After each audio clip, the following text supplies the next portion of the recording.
Coba lu lihat tanggal hari ini di HP lu. Sekarang, gua mau lu putar jam itu cepat ke depan. 100 tahun dari sekarang. Lu tahu apa yang tersisa dari lu di tahun itu? Nol. Rumah yang lu cicil mati-matian sampai lu nggak bisa tidur, udah ditempati orang asing. Pekerjaan yang bikin lu stres setiap Senin pagi, udah dikerjain sama algoritma atau orang lain yang bahkan belum lahir. Tubuh yang lu rawat, wajah yang lu khawatirkan bakal keriput, semuanya udah lebur jadi tanah, dimakan cacing, atau jadi abu di dalam guci. Yang paling brutal, nama lu. Mungkin nama lu masih ada di batu nisan yang mulai lumutan, tapi nggak ada satu orang pun yang lewat di situ yang peduli siapa lu. Lu cuma satu baris nama di antara jutaan mayat lainnya. Lu benar-benar dilupakan. Sekarang balik ke detik ini. Lihat diri lu. Lu cemas soal pandangan orang lain, lu takut gagal, lu takut dibilang aneh. Lu rela ngorbanin mental lu demi validasi orang-orang yang ingat bakal sama-sama jadi tanah kayak lu. Lucu kan? Kita hidup dengan ego setinggi langit, seolah-olah kita ini tokoh utama di film abadi. Padahal kenyataannya, kita cuma debu kosmik yang kebetulan sadar kalau kita hidup sebentar, lalu mati selamanya. Dunia ini nggak berputar mengelilingi lu. Alam semesta bahkan nggak sadar lu ada. Dan kesunyian mutlak ini, ketidakpedulian alam semesta ini, adalah teror terbesar yang selalu kita hindari. Tapi gimana kalau gue bilang, justru di dalam ketidakberartian inilah, lu baru bisa benar-benar mulai bernafas. Selamat datang di Nihilisme. Hari ini kita bedah isi kepala Friedrich Nietzsche, dan kita cari tahu kenapa kabar buruk ini justru bisa nyelamatin nyawa lu. Disclaimer bentar, sebelum gua lanjut, gua perlu kasih peringatan jujur. Apa yang bakal gua bahas di sini adalah bedah pemikiran Friedrich Nietzsche, seorang filsuf yang sering disalahpahami. Gua ajak lu untuk berpikir kritis, bukan untuk menelan mentah-mentah setiap kata yang gua ucapkan. Gunakan kebijaksanaan lu. Siap? Oke, kita lanjut.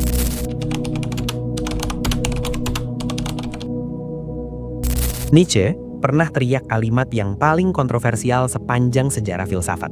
Dia bilang, Tuhan telah mati, dan kitalah yang membunuhnya. Jangan salah paham dulu, dia nggak lagi ngomongin ateisme dangkal, dia nggak lagi nyuruh lu berhenti ibadah. Nietzsche lagi ngomongin bencana budaya yang sedang kita alami sekarang, detik ini. Dulu, manusia punya pegangan. Kita punya agama, tradisi, nilai moral yang pakem. Kita tahu mana yang benar, mana yang salah. Karena ada Bapak di atas sana yang ngasih tahu aturannya. Hidup itu tenang, karena ada skenarionya. Lu menderita? Nggak apa-apa, nanti ada surga. Lu miskin? Sabar, itu ujian. Semuanya ada maknanya. Tapi zaman berubah, sains maju, logika berkuasa. Kita mulai meragukan segalanya. Dan tiba-tiba, pegangan itu lepas. Tuhan mati, artinya nilai-nilai absolut itu runtuh. Langit yang dulu menaungi kita, sekarang kosong. Dan ketika langit itu kosong, lu sadar kalau lu sendirian di alam semesta yang dingin, gelap, dan gak peduli sama sekali apakah lu hidup atau mati.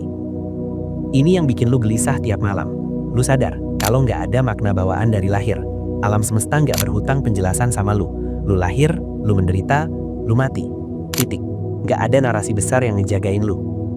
Ngeri banget. Rasanya kayak lu lagi jalan di atas tali di ketinggian 1000 meter, tapi talinya diputus. Lu jatuh bebas. Dan disinilah kebanyakan orang hancur. Mereka jadi apa yang disebut sebagai nihilis pasif. Orang-orang yang nyerah. Karena hidup nggak ada maknanya, ya udah, ngapain usaha? Mending rebahan, mending mabuk, mending lari dari kenyataan, mending jadi parasit. Mereka jadi lemah. Mereka benci hidup karena hidup itu penuh penderitaan, tapi nggak punya tujuan. Mereka pengen balik ke masa lalu, pengen diatur, pengen jadi budak karena kebebasan itu terlalu menakutkan. Apa lu salah satu dari mereka? Apa lu orang yang diam-diam berharap ada orang lain yang ngasih tahu lu harus ngapain, biar lu nggak perlu mikir? Nietzsche pernah bilang, kalau lu menatap ke dalam jurang terlalu lama, jurang itu juga akan menatap ke dalam diri lu. Kalimat ini brutal. Jurang itu adalah ketiadaan makna tadi. Kalau lu terus-terusan nanya kenapa, lu bakal gila. Lu bakal dimakan sama kekosongan itu. Tapi, Nietzsche nggak nyuruh lu lari. Dia justru nyuruh lu buat ngancurin sisa-sisa ilusi yang masih lu pegang. Dia datang bawa palu godam. Dia mau ngancurin semua berhala yang lu sembah. Berhala itu bukan cuma patung. Berhala lu bisa jadi uang, jabatan, validasi orang lain, atau bahkan konsep kebahagiaan yang dijual motivator-motivator berisik di luar sana.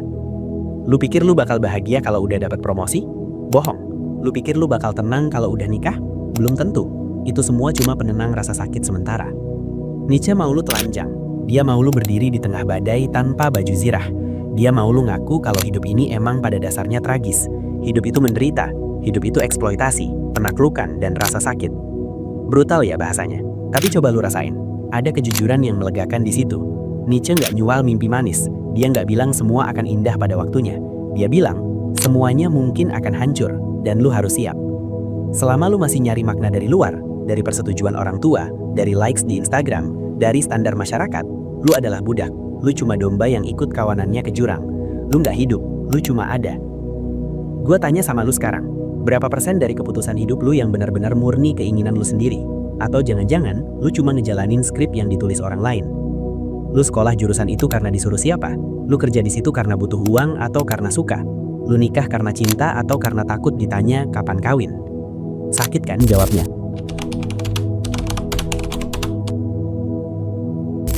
Tapi di tengah puing-puing kehancuran itu, Nietzsche ngasih tawaran yang gila. Tawaran yang cuma bisa diambil sama orang-orang yang punya nyali baja. Kalau Tuhan sudah mati, kalau makna objektif itu nggak ada, berarti kursi sutradara kosong kan? Artinya, lu yang harus duduk di situ.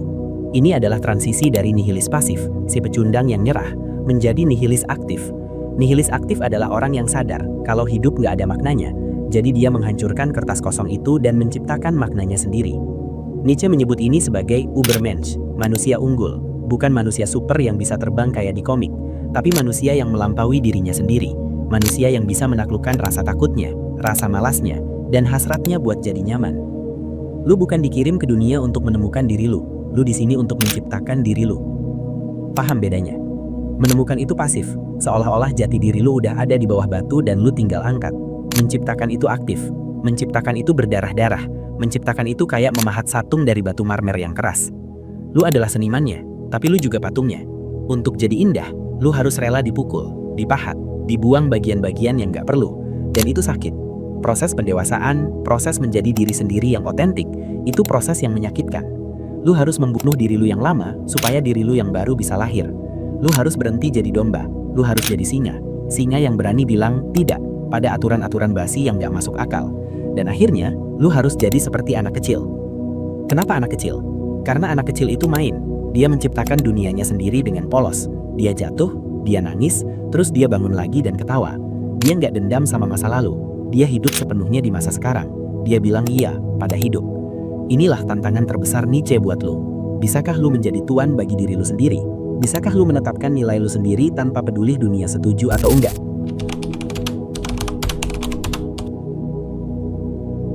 Mungkin lu pikir, oke, gua mau ciptain makna sendiri. Tapi kenapa hidup gua masih berat? Kenapa gua masih kena musibah? Kenapa gua diputusin? Kenapa gua bangkrut? Di sini Nietzsche ngasih senjata terakhirnya, senjata paling ampuh buat ngelawan depresi eksistensial. Amor fati. Cintai takdir lu. Bukan cuma terima takdir ya. Kalau terima itu pasrah. Amor fati itu mencintai. Mencintai secara brutal. Ibaratin skenario terburuk dalam hidup lu. Semua kegagalan, semua penghinaan, semua air mata, semua kehilangan yang pernah lu rasain. Nietzsche nantang lu dengan konsep the eternal recurrence atau perulangan abadi. Ibaratin kalau ada iblis datang pas lu tidur malam ini dan bilang, hidup yang lu jalanin sekarang dan yang udah lu jalanin harus lu jalanin lagi sekali dan tak terhingga kali lagi. Gak ada yang baru. Setiap rasa sakit, setiap kebahagiaan, setiap pikiran, setiap keluhan, semuanya bakal balik lagi dalam urutan yang sama persis. Jam pasir ini bakal dibalik lagi, dan lagi selamanya. Gimana reaksi lu? Apa lu bakal ngelempar diri lu ke lantai, nangis, dan mengutuk iblis itu? Atau lu bakal bangkit, natap mata iblis itu dan bilang, itu adalah hidup terbaik, dan gua mau lagi. Kalau lu masih ngerasa ngeri sama ide mengulang hidup lu, berarti lu belum hidup dengan benar. Berarti masih ada penyesalan. Berarti lu masih berharap hidup lu beda.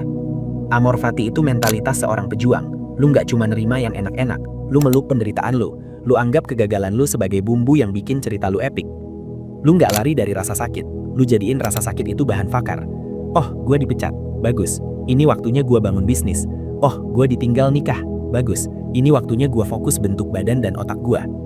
Jangan berharap hidup jadi lebih mudah. Berharaplah lu jadi lebih kuat. Jangan minta beban diringankan. Minta punggung yang lebih kokoh. Itulah satu-satunya cara buat menang lawan kekosongan, dengan memeluk segala kekacauan ini dan bilang, ini hidup gua. Gua nggak mau nuker ini sama hidup orang lain. Gua yang pegang kendali. Dengerin gua tahu ini berat. Gua tahu mungkin sekarang lu ngerasa kecil banget. Tapi lu harus tahu, perasaan gelisah lu itu bukan tanda kelemahan. Itu tanda kalau jiwa lu lagi berontak. Jiwa lu menolak untuk jadi skrup mesin. Jiwa lu menolak untuk jadi rata-rata. Jangan bunuh kegelisahan itu dengan hiburan murahan. Dengerin dia, ajak dia ngobrol. Mulai hari ini, coba satu hal kecil. Berhenti nyalahin keadaan. Berhenti nyalahin Tuhan, orang tua, atau pemerintah buat nasib lu. Ambil tanggung jawab penuh. Kalau hidup lu berantakan, itu karya lu. Kalau hidup lu indah, itu juga karya lu. Kalau lu ngerasa konten-konten kayak gini bikin lu mikir, bikin lu nggak nyaman tapi lu butuh, lu boleh tekan tombol subscribe itu.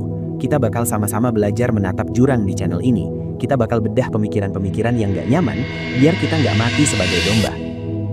Jadi, hidup tanpa makna, lalu untuk apa?